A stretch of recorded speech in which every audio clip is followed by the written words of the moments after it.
Okay, let me try this again. This is where I'm at so far. Still no grass. Alejandro's bringing us some grass. He's gonna sod it. I think it'll look a lot better. And then, okay, so before, where the two bushes on either end are now, those are sweet olive. I put those in. Where they are, they were huge. I can't even remember what they were, but they were so big. They went all the way up to the second floor and they just covered the house. Between that and the low limbs on the tree, you couldn't see, you could barely see the front door. You had no idea what color the house was.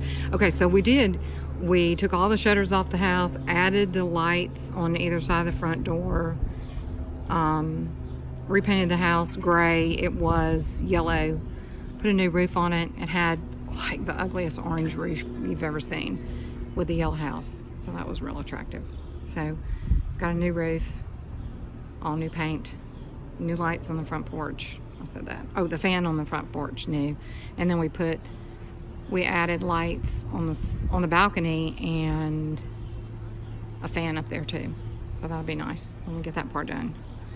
So here I used rock to make the flower bed. I did that last fall and that stayed pretty good. And then that's cast iron plant in the front and a hydrangea back there, and on that corner the tall plant is a sweet olive. And the only thing that was left, I had everything pulled out of here except those 4 bigger shrubs there, those hollies. We added those, that drift of azaleas right there goes across and then it skips over, and there's a few on the side to kind of tie it together, and another sweet olive. So that's probably all the plants I'm going to put in the flower bed, but everything's on irrigation, so it should do good.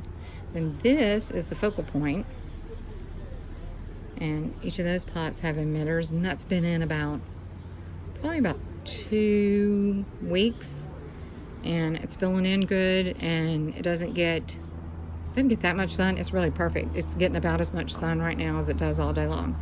So I think it's just enough. It gets kind of dappled sun, but it hasn't wilted. They seem to be growing.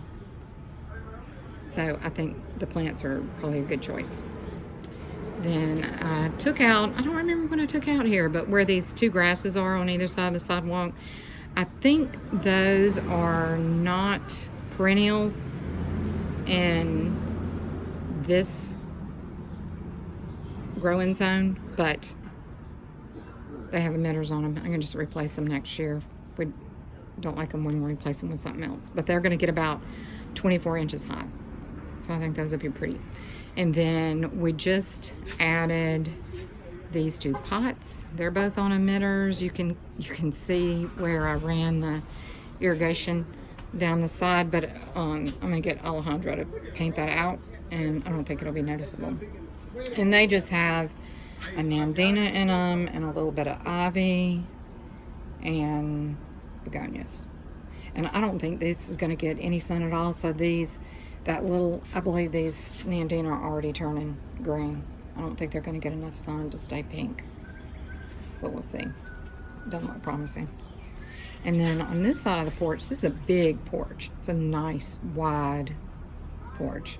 On this side, I put in a indoor-outdoor rug, and the table and chairs were mine. They were like a old French bluish green color. They were really pretty, but they were rusting, so Noah and I painted those black. I think they look good. And then the plant on the table is a plastic plant, Amber's kind of plant. So maybe it'll stay alive. So that's it. I'll show you the back.